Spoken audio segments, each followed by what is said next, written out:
अस्सलाम वालेकुम नाजरीन, मैं हूं आपकी मेज़बान आफरीन खान। लेके आई हूं आपके लिए आपका ये पसंदीदा प्रोग्राम जिसका नाम है आपकी सहेली।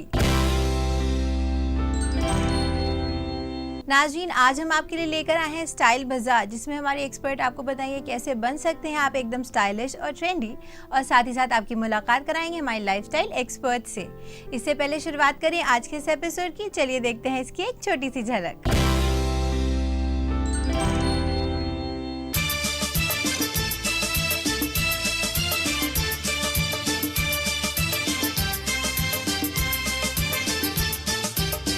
फैशन में आशा पारेख।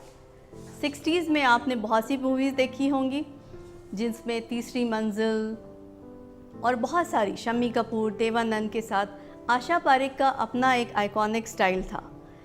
वो पफ वाले हेयर स्टाइल बनाती थी, आई विंग्स वाले काजल लगाती थी। पुराना एक मोबाइल था जो काम ही नहीं करता था, बिल्कुल बेकार हो गया था, उसको हमने फेंक दिया है। लेकिन एक्चुअली हमने अपनी मिट्टी को भी जहरीला किया, हमने अपने पानी को भी जहरीला किया। तो नाजरीन, चलिए बढ़ते हैं हमारे पहले सेगमेंट की तरफ, जिसका नाम है स्टाइल बाजार। नाजरीन, जैसे कि हम सब जानते हैं कि दुनिया की हर खातून एकदम स्टाइलिश दिखना चाहती है और उनका ये सपना हम पूरा करते हैं। तो चलिए देखते हैं इस सेगमेंट में क्या है खास आपके लिए।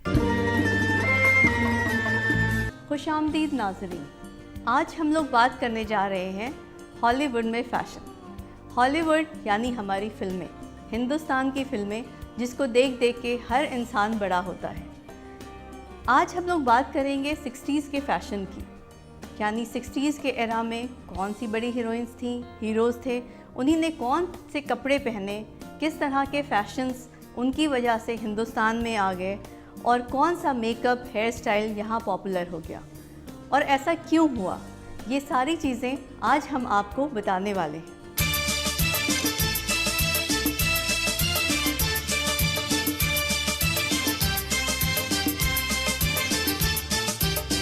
फैशन में आशा पारेख। 60s में आपने बहुत सी मूवीज़ देखी होंगी जिसमें तीसरी मंजिल और बहुत सारी, शम्मी कपूर, देवानंद के साथ आशा पारेख का अपना एक आइकॉनिक स्टाइल था। वो पफ वाले हेयर स्टाइल बनाती थी, आई विंग्स वाले काजल लगाती थी, टाइट साड़ी पहनती थी नीचे से, या कभी चूड़ीदार के ऊपर बहुत टाइट जंपर पहनती थी। ये सारी चीज़ें आई कहाँ से? ये चीज़ें साधना ने सबसे पहले स्टार्ट की, और साधना का जो स्टाइल था वो ऑड्री हेपबर्न से आया। ऑड्री हेपबर्न हॉलीवुड की एक बहुत बड़ी अदाकारा थी जिनको आपने breakfast in Tiffany, Roman holiday, इस तरह की मूवीज़ में शायद देखा हो। जिन्हीं ने 60s में नहीं भी देखा होगा, उन्हीं ने आज के दौर में वो पुरानी क्लासिक मूवीज़ ज़रूर देखी होंगी, क्योंकि वो फ़ैशन आज तक ना सिर्फ फॉलो हो रहा है बल्कि आज के ज़माने में भी उस फैशन से लेके नए नए फैशंस फिर से इजाद हो रहे हैं। मेल आइकॉन्स, जितेंद्र, बैडमिंटन, ये एक नई एरा थी मॉडर्निज्म की। हर इंसान मॉडर्न हो रहा था और स्पोर्ट्स के अंदर जा रहा था और वेस्टर्न कल्चर को फॉलो करने की कोशिश कर रहा था। जैसा आप देख सकते हैं, जितेंद्र ड्रेन पाइप पैंट्स पहनते थे, पफ वाले हेयर स्टाइल बनाते थे, टी शर्ट्स आ गई 60s में। बैडमिंटन और स्पोर्ट्स मूवीज़ के थ्रू लोगों के आम घरों में आने लगा।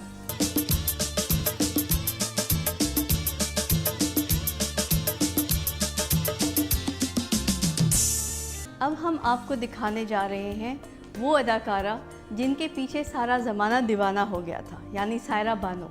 उनकी फ़िल्म पड़ोसन, जहाँ से शुरुआत हुई लड़कियों के मॉडर्न होने की, साइकिल चलाने की, बाहर निकलने की, ये सायरा बानो का उस ज़माने का लुक था।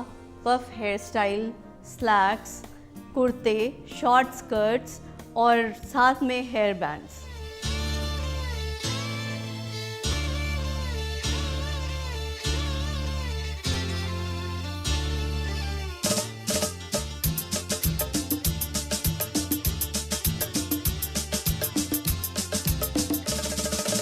नाजुक सी सायरा बानो साड़ी में इंडियन वर्जन में। उनकी साड़ियों के साथ ब्लाउजेस हमेशा बोट नेक के होते थे। ये बोट नेक ब्लाउज़ ऑड्री हेपबर्न की ड्रेसेस से आए थे। उस ज़माने में ये मॉडर्न स्टाइल था। बैक से वी नेक होते थे, पफ वाले हेयर स्टाइल्स होते थे, काजल विंग्ड होता था और नीचे से बहुत ही नैरो टाइट फिटेड साड़ी पहनी जाती थी, जिससे फिगर की जो आवर ग्लास फिगर है वो दिखाई दे। ये फैशन था जब लोग बॉडी कॉन्शियस थे, नज़ाकत फ़ैशन में आ गई थी। जितनी पतली कमर हो आप उतने ही खूबसूरत हैं। इन सारी चीज़ों का ध्यान दिया जाता था।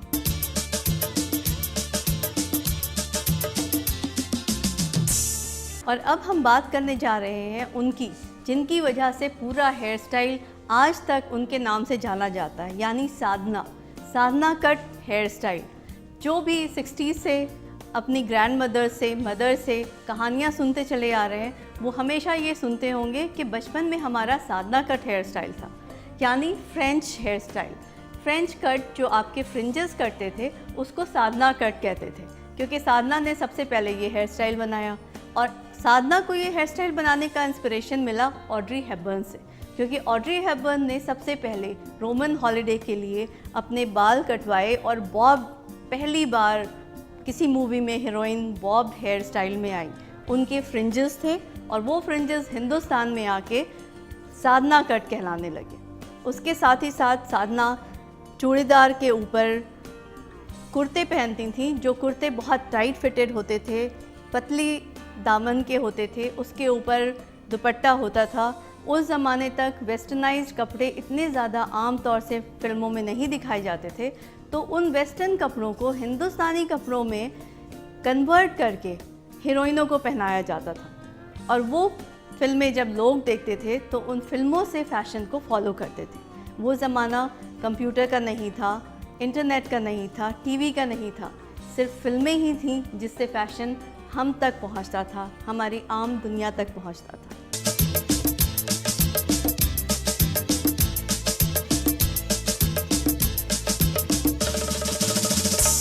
और अब उस ज़माने की सबसे ज़्यादा मशहूर अदाकारा जो अपनी अदाओं के लिए मशहूर थी, मुमताज़। उनका गाना बहुत हिट हुआ, जय जय शिव शंकर, जिसमें उनकी ऑरेंज चमकती हुई साड़ी, डबल पल्ला, यानी उन्होंने इतना ज़्यादा अपने फिगर को दिखाने के लिए सोचा कि क्या किया जाए, और सबसे पहले इस तरह से साड़ी को बांधने का स्टाइल डेवलप हुआ। उसके साथ साथ वो बहुत ज़्यादा गिल्ट ब्लिंग लगाती थी। और आप जैसे देख सकते हैं, हमेशा उनके सर पे कोई एसेसरी होती थी, कोई बड़ी सी क्लिप होती थी, बड़े बड़े जूड़े होते थे, साथ में उसमें एक टेंड्रिल निकली हुई होती थी। हॉलीवुड में, अमेरिका में, यूके में जिस तरह के फ़ैशन चल रहे थे उसको वो इंडियन फ़ैशन में ले आए। उसी तरह से वो अपने बालों में बहुत बड़े बड़े से एसेसरीज़ लगाती थी, बड़े से जूड़े बनाती थी, और उनका काजल हमेशा विंग काजल होता था, जो 60s का सबसे ज़्यादा आइकॉनिक फ़ैशन था। यानी लंबा, जितना लंबा आपके काजल की धार होगी उतनी ही खूबसूरत आपकी आँखें लगेंगी। तो ये था 60s का फ़ैशन। उम्मीद है आपको ज़रूर पसंद आया होगा। आपसे फिर मुलाकात होगी। खुदा हाफ़िज़। तो नाज़रीन, देखा आपने, इन बातों का ख्याल रख के आप भी बन सकते हैं एकदम स्टाइलिश। इसी के साथ नाज़रीन, मैं आपको याद दिला दूं, अगर आपके भी हैं कोई भी सवाल जिनके जवाब चाहते हैं आप हमारे एक्सपर्ट से, या देना चाहते हैं हमें अपना फीडबैक, तो आप हमें मेल कर सकते हैं। और हाँ नाज़रीन, अपने सवाल आप हम तक पहुँचा सकते हैं फेसबुक के ज़रिए भी। हमारा ईमेल आईडी है aks@etv.co.in। नाज़रीन, इसी के साथ वक्त हो चुका है एक छोटे से वक्फे का, मगर वक्फे के बाद हमारे एक्सपर्ट बताएंगे आपको ई वेस्ट के बारे में। तो कहीं मत जाएगा, देखते रहिएगा आपकी सहेली।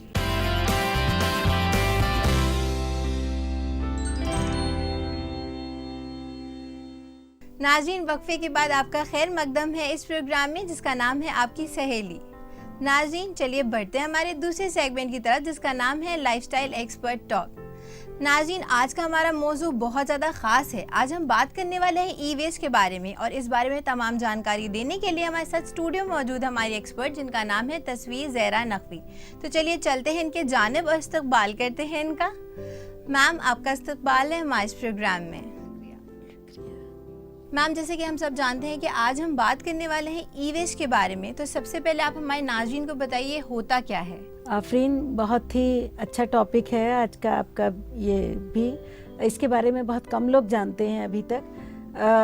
ई वेस्ट से मतलब है कि वो सारे इलेक्ट्रॉनिक गैजेट्स जो हमने बेकार कर दिए हैं, हम यूज़ नहीं कर रहे हैं, इस्तेमाल में नहीं है और बस हमने घर में अपने डंप करके रख दिए हैं या हम उनको फेंकने जा रहे हैं, ये सब आता है ई वेस्ट में। उर्दू में इसको हम बरक़ी कचरा कह सकते हैं। एक बहुत बड़ी प्रॉब्लम आजकल ये हो रही है, बहुत तेज़ी से ये बरक़ी कचरा बढ़ रहा है और आज की एक बहुत ही समझने वाली बात है कि अब इसका क्या करना चाहिए। ये जो हम बार बार हमारे घरों में हम इसका नंबर बढ़ा रहे हैं ऐसी चीज़ों का कि जो हम यूज़ नहीं कर रहे हैं और रखी हुई हैं इलेक्ट्रॉनिक गैजेट्स, इनसे क्या नुकसान होता है और क्या इनके क्या असरात हैं हमारी पूरी सेहत के ऊपर और हमारी सॉइल के ऊपर, हमारे पानी के ऊपर, इसके बारे में ज़रूर बातचीत होनी चाहिए। मैम, जैसे कि अभी आपने हमें बताया कि इसके कुछ असरात भी होते हैं, तो इसके असरात के बारे में आप हमारे नाज़रीन को कुछ बताइए। हम इसको बिल्कुल ऐसे समझ रहे हैं कि ये तो अरे क्या पुराना एक मोबाइल था जो काम ही नहीं करता था, बिल्कुल बेकार हो गया था, उसको हमने फेंक दिया है। लेकिन एक्चुअली हमने अपनी मिट्टी को भी जहरीला किया, हमने अपने पानी को भी जहरीला किया। तो एक ये जो असर अभी आपने कहा था, तो इसके यही असर हमारी रोज़मर्रा की ज़िंदगी में हो रहा है कि हम जहरीला करते जा रहे हैं इन सब चीज़ों को।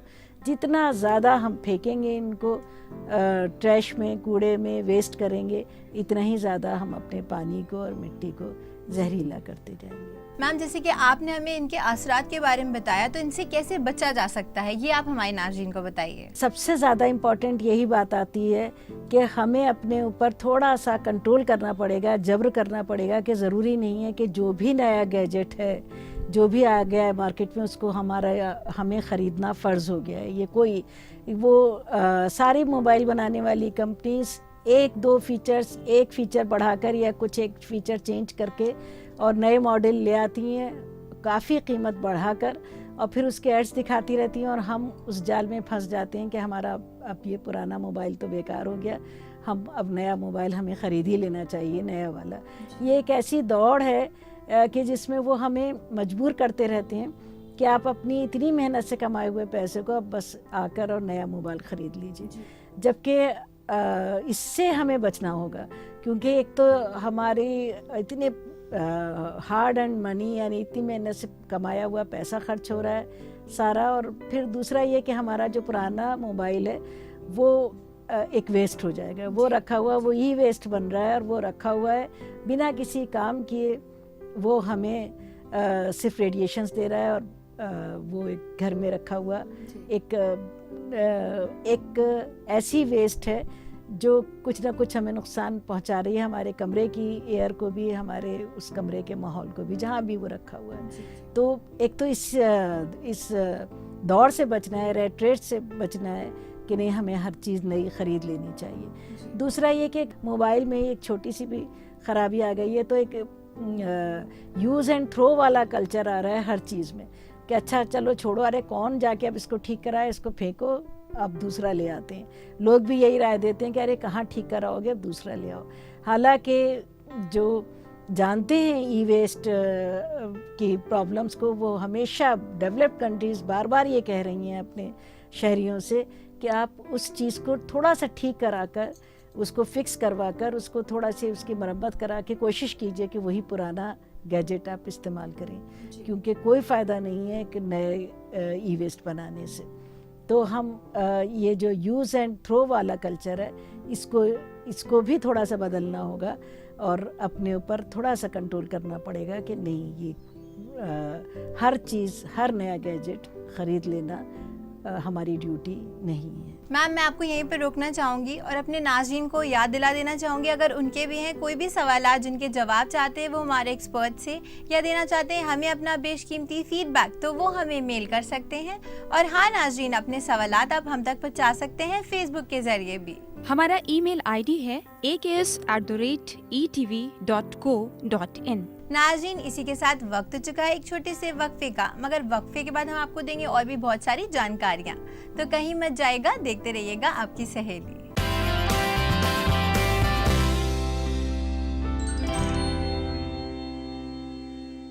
नाज़रीन, वक्फे के बाद एक बार फिर से आपका खैर मकदम है इस प्रोग्राम में जिसका नाम है आपकी सहेली। नाज़रीन, जैसे कि हम बात कर रहे थे ई वेस्ट के बारे में, तो चलिए अपनी बातचीत का सिलसिला यूं ही आगे बढ़ाते हैं। मैम, जैसे कि हम बात कर रहे थे ई वेस्ट के बारे में, तो हम आपसे ये जानना चाहेंगे कि जो नए गैजेट्स होते हैं उनसे बचने के लिए हम क्या कर सकते हैं। हाँ आफरीन, बहुत ही अच्छा है ये सवाल कि एक तो जब हमें अपने ऊपर कंट्रोल करना है, नए गैजेट को हम नया मोबाइल ना ख़रीदें जाकर, और उसमें सबसे अहम बात ये होती है कि अपने पुराने मोबाइल्स को, अपनी पुरानी जो भी चीज़ें हैं उनको बहुत केयरफुली रखना पड़ेगा। अगर ये अवेयरनेस आ जाएगी हर शहरी के अंदर कि ये हमारा फ़र्ज़ बनता है कि हम अपनी इन्वायरमेंट को सेफ़ रखें, अपने हमारे आने वाली जनरेशन्स को अच्छी इन्वायरमेंट मिले, तो शायद वो ये करेंगे कि अपने मोबाइल्स को, अपने गैजेट्स को केयरफुली रखें। यानी जैसे आपके पास मोबाइल है तो उसका केस ज़रूर यूज़ करें कि वो कहीं केस में हो, गिरे भी तो कोई नुकसान ना हो। दूसरी बात ये कि ओवर चार्ज ना करें कि बस रात को लगा दिया है, वो ओवर चार्ज हो रहा है और बार बार वो याद दिला रहा है कि 100% हो गई है बैटरी, लेकिन हम तो सो रहे हैं, हम तो सुबह को ही हटाएंगे, तो उससे भी मोबाइल की ज़िंदगी पर असर पड़ता है। गिराना, हाथ से गिर गया, छूट गया, उसका शीशा टूट गया या ऐसे कुछ और चीज़ें, तो जितने केयरफुली हम रखेंगे अपने इन गैजेट्स को, अगर अवेयरनेस होगी इस बात की कि सिर्फ पैसे ही नहीं खर्च होंगे बल्कि हम कहीं पर डैमेज कर रहे हैं अपनी इन्वायरमेंट को भी, तो शायद हम और ज़्यादा हिफाजत से अपनी चीज़ों को रख पाएंगे। मैम, अब मैं आपसे ये जानना चाहूँगी, क्या ई शॉपिंग से भी इस पर कोई असर पड़ता है? इस बारे में आप कुछ बताइए। आफरीन, बहुत असर पड़ रहा है। हम आजकल देखते हैं अपनी बच्चियों को और सभी को, नौजवानों को, कि कहीं जाना नहीं है, बाज़ार जाना नहीं है, कहीं पर कोई मेहनत नहीं करनी है, और बस वो तरह तरह के मोबाइल्स और गैजेट्स दिखाते रहते हैं, मोबाइल के ऊपर ही बैठे बैठे देख रहे हैं कि सिर्फ एक क्लिक करना है और वो चीज़ घर आ जाएगी। तो कई बार ये होता है कि बिना सोचे समझे कि अच्छा इसकी ज़रूरत है भी हमें या नहीं है, और बस क्लिक कर दिया और वो नया मोबाइल या नया गैजेट घर पर आ गया। तो एक ये चीज़, इससे बहुत असर पड़ रहा है कि कभी कभी बिल्कुल बिना ज़रूरत के, और क्योंकि अवेयरनेस नहीं है, क्योंकि ये पता ही नहीं है कि ये जो इलेक्ट्रॉनिक चीज़ें जो रखी हुई हैं बेकार हमने कर दी हैं, इनसे हम कितना हम नुकसान पहुंचा रहे हैं अपने घर के पूरे माहौल को, तो वो चीज़ें ख़रीदते चले जाते हैं, और एक इससे बहुत, मुझे तो लगता है कि बहुत ज़्यादा फ़र्क पड़ रहा है। अब आखिर में मैं आपसे ये जानना चाहूँगी कि ई वेस्ट को हम मैनेज किस तरह कर सकते हैं, ये आप हमारे नाज़रीन को बताइए।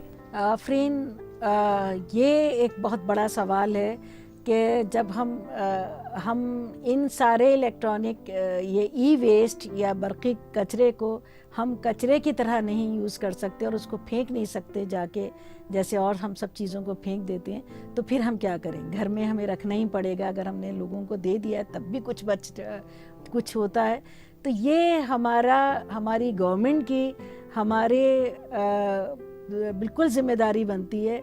बड़े शहरों में, साउथ में, पूना, बेंगलोर वगैरह सब जगह, बड़े शहरों में ये है, मेट्रो सिटीज़ में सब जगह ये है कि रिसाइकलिंग के लिए कुछ सेंटर्स बने हुए हैं। ये रिसाइकिल करने वालों के फ़ोन नंबर होते हैं और उनको फ़ोन कर दिया जाता है कि हमारे यहाँ ऐसे ऐसे ये चीज़ें आप ले जाइए। वो लोग रिसाइकिल करते हैं, जो केमिकल्स वाला पोर्शन है वो हटा देते हैं और जो बाकी वाला है उसको यूज़ कर लेते हैं। लेकिन यहाँ अभी तक बहुत अफसोस की बात है कि हमारी स्टेट में, यूपी में, अभी तक कोई भी ऐसा रिसाइकलिंग सेंटर नहीं बना है, और हम सब शहरियों के ऊपर ये फ़र्ज़ बनता है कि इसका मुतालबा करें कि हमारे यहाँ रिसाइकलिंग सेंटर्स बने, हम अपनी इन सब चीज़ों को उन सेंटर्स में दें ताकि इनमें से केमिकल्स हटा के और ये लोग जो बाकी काम की चीज़ें हैं उसको यूज़ कर सकें। मैम, आप हमारे इस प्रोग्राम में आई और आपने हमारी नाज़रीन को इतनी अहम जानकारियाँ दी, इसके लिए आपका बहुत बहुत शुक्रिया। तो नाज़रीन, देखा आपने, इन सब बातों का ख्याल रखिए, आप भी प्रोटेक्ट कर सकते हैं अपने एनवायरनमेंट को। इसी के साथ नाज़रीन, मैं आपको याद दिला दूं, अगर आपके भी हैं कोई भी सवाल जिनके जवाब चाहते हैं आप हमारे एक्सपर्ट से, या देना चाहते हैं हमें अपना बेशकीमती फीडबैक, तो आप हमें मेल कर सकते हैं।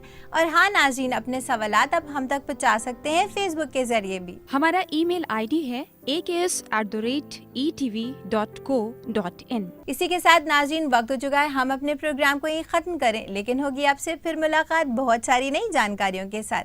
तब तक के लिए रखिए अपना ख्याल और हमारी पूरी टीम को दीजिए इजाज़त। खुदा हाफिज़।